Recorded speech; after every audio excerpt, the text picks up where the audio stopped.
All right, Thursday night battle, Big Ten West. A couple of Big Ten teams starting with conference games, just like Ohio State, Indiana on Saturday. But this is a Thursday night between Nebraska and Minnesota. A lot of new going on with this. Obviously, Matt Rhule, the new head coach at Nebraska, facing off against PJ Fleck, who's been at Minnesota for a couple years since coming over from Western Michigan.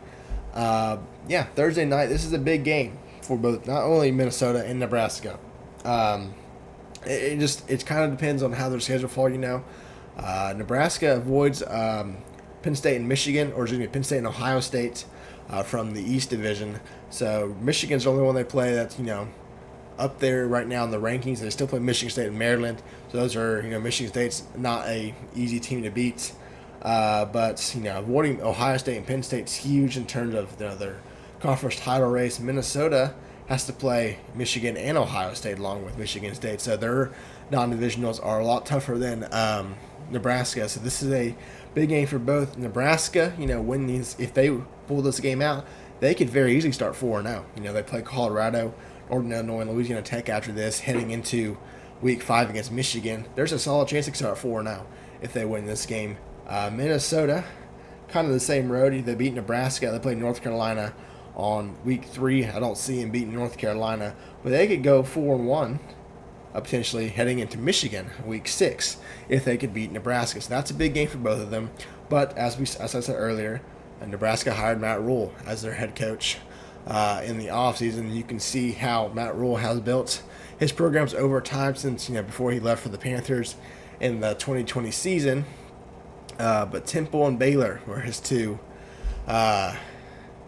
teams he coached prior to going to the NFL.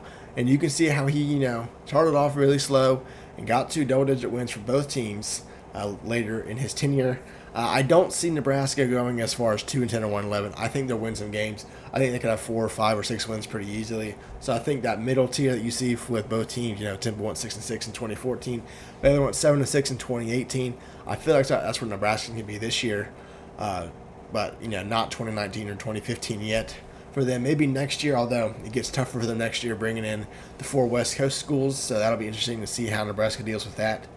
But Nebraska, this is kind of a quote-unquote rebuild year for Matt Rhule. Like he kind of did with Temple and Baylor. Both times he was there, Baylor was in the games, especially late in the year. Even though they finished 1-11, they just could not finish games. You can definitely see that with Nebraska. I know Nebraska fans have dealt that a lot with Scott Frost. They're always in the games and they just never pull through.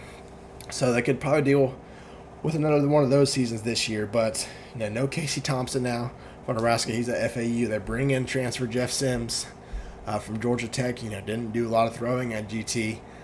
So that'll be interesting how Matt Rhule uses him on the offense. Minnesota also dealing with a new quarterback. Tanner Morgan is gone. He didn't play a whole lot last year because he got injured. So Athan Kalakamanis is going to play quarterback for Minnesota. He started a couple games last year for them when Morgan got injured. Now he's the star. He's going to be the starter for Minnesota. And, he's got a big role to fill not only through the air, but they lost their 1,700-yard rusher in Mohamed Ibrahim. So that's a big loss for Minnesota. That being said, I still don't think Nebraska is ready to pull these type of games out. I think it'll be close. I think Nebraska will be in there to the very end. I think Minnesota will pull it out, win by 10, win by double digits.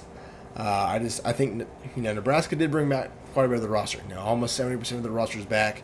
Minnesota, 58%, not quite as much as Nebraska, but PJ Fleck has coached in this division, coached in the Big Ten for a lot longer than Matt Rhule has. He's kind of got the feel of what to do, especially this is Matt Rhule's first game at Nebraska, a conference game. So Minnesota, I feel like, has got the upper hand there with PJ Fleck. And, honestly, that's kind of it. I just don't think Matt Rhule has the roster where he wants it to be yet. I think that's going to take time. I think he'll get there eventually, maybe even next season. I just don't think they're there yet now.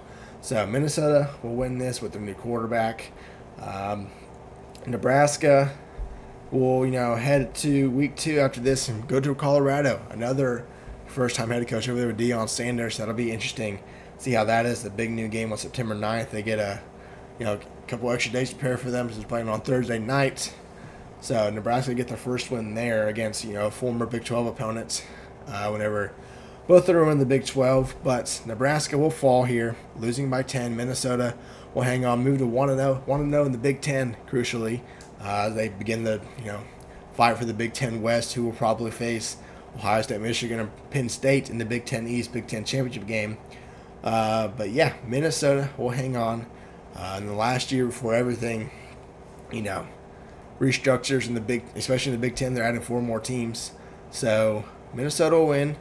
I think Kalakamannis will get his first start in 2023, get a win. Jeff Sims will probably do a lot more passing than he's used to at Nebraska, but he will fall in the end. Minnesota will win by 10.